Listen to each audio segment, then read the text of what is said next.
encontré esto en la calle, vamos a ver si funciona.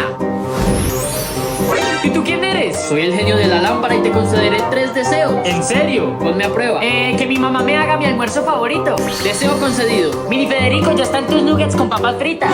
¡Sí es cierto! Te lo dije. Ahora quiero que mi hermana no pueda hablar por un día. Deseo concedido. Hermana, tengo todo tu maquillaje.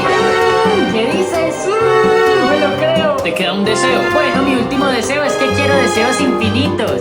¿Qué esperas? Ay, deseo concedido.